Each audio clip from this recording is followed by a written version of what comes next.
જય હિન્દ દર્શક મિત્રો, હું જમીલ પઠાણ. આપ જોઈ રહ્યા છો તીર સમાચાર. વાત કરીશું આવતીકાલે બોડેલી નગરમાં નીકળનારી ભગવાન જગન્નાથજીની રથયાત્રાને લઈ. પોલીસ વિભાગ સજ્જ છે, જેની ઝાંખી આજે પોલીસે કરાવી છે તેની.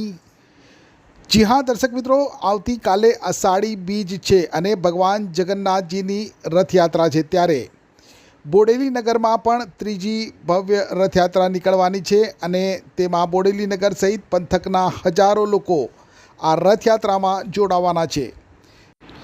અને જ્યારે હજારો લોકો એકત્રિત થવાના હોય ત્યારે શાંતિ, સુરક્ષા અને સલામતી માટેની જવાબદારી પોલીસની હોય છે. અને આવતીકાલે યોજાનાર રથયાત્રા માટે પોલીસ તંત્ર સંપૂર્ણ સજ્જ છે, જેની ઝાંખી કરાવવા બોડેલીમાં પોલીસે આજે ફ્લેગ માર્ચ યોજી હતી. ફ્લેગ માર્ચમાં એલસીબી, એસઓજી, પોલીસ જવાનો, હોમગાર્ડ સહિતના 200 જેટલા સુરક્ષાકર્મીઓ સાથે ખુદ જિલ્લા પોલીસ વડા ઇમ્તિયાઝ શેખ પણ જોડાયા હતા અને યાત્રાના રૂટનું નિરીક્ષણ કર્યું હતું. રથયાત્રાના રૂટ ઉપર કહી શકાય કે ચાંપતો અને લોખંડી પોલીસ બંદોબસ્તની વ્યવસ્થા કરવામાં આવી છે. ખુદ જિલ્લા પોલીસ વડાના સતત સુપરવિઝન હેઠળ એક ડીવાયએસપી, 2 પીઆઈ, 12 પીએસઆઈ સહિત 370 જેટલો પોલીસ સ્ટાફ સુરક્ષા વ્યવસ્થામાં જોતરાશે. ત્યારે શું કહી રહ્યા છે છોટાઉદેપુર જિલ્લા પોલીસ વડા ઇમ્તિયાઝ શેખ, આવો સાંભળીએ.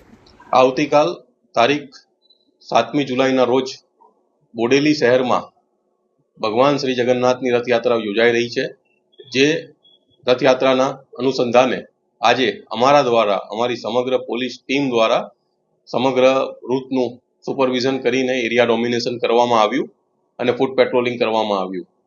રથયાત્રાની પૂરી તૈયારીના ભાગરૂપે પોલીસ ફોર્સને માર્ગદર્શન આપવામાં આવ્યું અને પોલીસ ફોર્સને બંદોબસ્ત સારી રીતે કરવા માટે રેડી કરવામાં આવી. ટોટલ 370થી વધુ સ્ટાફનો બંદોબસ્ત કાલે લાગવામાં આવશે, જેનું સુપરવિઝન ડીવાયએસપી કરશે અને જેના ઉપર અમે પોતે પણ અહીંયા આવીને બંદોબસ્તનું સુપરવિઝન કરીશું. છોટાઉદેપુર સહિત રાજ્ય, દેશ અને દુનિયાના સમાચાર જોવા માટે સબસ્ક્રાઈબ કરો તીર સમાચાર અને બેલ આઇકોન જરૂર દબાવો.